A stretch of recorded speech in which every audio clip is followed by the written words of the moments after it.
Hi అండి అందరికీ. మేము నిన్నైతే ఇస్కాన్ టెంపుల్ చూసొద్దామని చెప్పి వెళ్ళానండి. ఫస్ట్ టైం అండి ఇక్కడ చూడడము. నేనైతే బెంగుళూరులో చూశాను. అలాగే పూరీ దగ్గర కూడా పూరీ జగన్నాథ స్వామిని చూసొచ్చాను. కానీ మేము ఉండేదానికి ఒక 6 కిలోమీటర్స్ డిఫరెన్స్‌లో ఉంది అన్నారు. సరే నిన్న హాలిడే పెట్టుకున్నారు మా సారు. సరే వెళ్లి చూసొద్దాంలే అని చెప్పేసి చూశాను. చాలా బావుందండి. ఈ ఇస్కాన్ టెంపులు మనకి అందరికీ తెలిసిందే, తెలియనిది ఏం లేదు. ఇదంతా మనకి కృష్ణుడికి సంబంధించి ఆయన అవతారాలు ఎలా ఎలా ఉన్నాయి అనేది అనమాట. ఇక్కడ స్టార్టింగ్‌లోనే మనకి నాగుపాముల మీద ఆయన నుంచుంటాడు కదండీ! అది బాలకృష్ణుడి రూపంలో అలా పెట్టారనమాట. ఎంట్రన్సే బాగా అట్రాక్షన్‌గా ఉందనమాట. వాటర్‌లో ఆ నాగుపాములు, ఆ పడగల మీద మనకి బాలకృష్ణుడు అది చూపిస్తారు కదా! ఆయన కాలసర్పాల మీద ఎలాగా వాటిని అణిచాడు అనేది. అది మనకి ఎంట్రన్స్‌లో అలా పెట్టారండి. చాలా బాగుంది. నెక్స్ట్ అయితే మనకి ఈ టెంపుల్ కూడా చాలా పీస్‌ఫుల్‌గా ఉందండి. ఎందుకంటే చాలా లోపలికి కట్టారు. మనకి ఈ ట్రాఫిక్ సౌండ్ కూడా అంత ఏం లేదు. చాలా ప్రశాంతంగా ఉంది.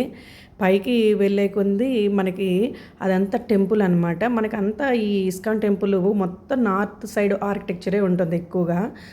అదే ఆర్కిటెక్చర్ తోటి కడతారు. చూడ్డానికైతే మాత్రం చాలా బావుంటదండి. లోపలికి వెళ్ళిన తర్వాత ఏంటంటే ఆయన రూపాలన్నీ పెట్టారు. ఫస్ట్ అయితే రాధాకృష్ణ మెయిన్ మనకు కనిపించేది ఆ పూరి జగన్నాథ స్వామిది అవి రెండు పెట్టారండి. ఇంకొంచెం లోపలికి వెళ్తే ఇటు సైడ్ ఏంటంటే ఆయన రూపాల్లో ఒకటైనటువంటి లక్ష్మీ నరసింహస్వామి, ఇంకొక రూపం వచ్చేసి బాలాజీ స్వామి, అచ్చంగా బాలాజీ స్వామినే పెట్టారండి. ఇక్కడ మనకేంటంటే మార్నింగ్ 6 కల్లా ఓపెన్ అవుతుంది, ఈవినింగ్ నైట్కి క్లోజ్ చేస్తున్నారు. సో 8 ఈవినింగ్ నైట్ వచ్చేసేసి 8 కల్లా క్లోజ్ అయిపోతుందండి. దానివల్ల ఏంటంటే మేము వెళ్ళినప్పుడు సాయంత్రం పూట హారతి ఇక్కడ మనకేందంటే ఇవి మొత్తం స్టాల్స్ అండి. మీకు తెలియనిది ఏం లేదు. మనకు అక్కడికి వెళ్తే ఏంటంటే కృష్ణుడికి సంబంధించిన మన ఈ భాగవతం, భగవద్గీత ఇవన్నీ కొనుక్కోవచ్చు. మళ్ళీ అలాగే వచ్చేసేసి ఈ తులసి మాలలు, రుద్రాక్షలు అన్నీ పెట్టారండి. ఈ పుస్తకాలు మనకి ఏం కావాలంటే అవి అన్నమాట. ఆ కృష్ణుడికి సంబంధించి మనం చెయ్యాలి అనుకున్నప్పుడు లేదా మనం చదువుకోవడానికి ప్రశాంతంగా ఉండేటట్టు అన్ని మంచి మంచి పుస్తకాలు ఉన్నాయి.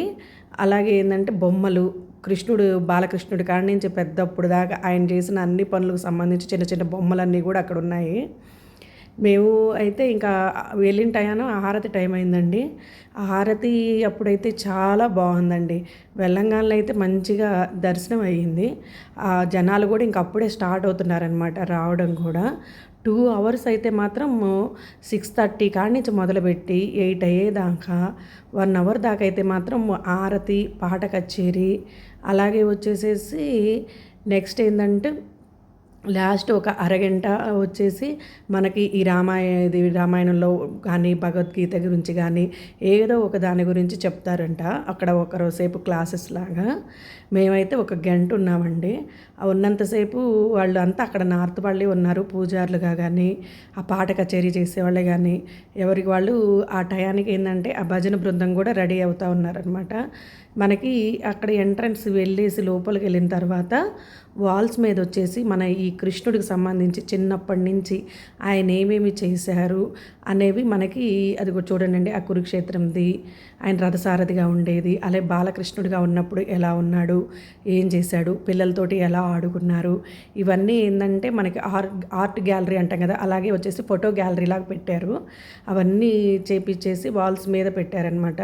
ఇవి ఏంటంటే మనకి ఒక్కొక్కటి చూసుకుంటూ ఓకే ఇది బాగుంది అంటే ఆయన ఇది చేశాడు అని మనం మెమొరీ చేసుకోవచ్చు. ఈయన వచ్చేసి లక్ష్మీ నరసింహస్వామి అవతారం కూడా అక్కడ పెట్టారండి. మళ్ళీ ఏంటంటే ఆరతి ఇచ్చే ముందు అలా క్లోజ్ చేయడం జరిగింది. ఈలోపు ఏంటంటే ఒక అరగంట సేపు పాట కచేరీ. ఎవరికైనా అందుబాటులో ఉంటే ఒక్కసారి ఇస్కాన్ టెంపుల్ చూడండి, చాలా బాగుంది.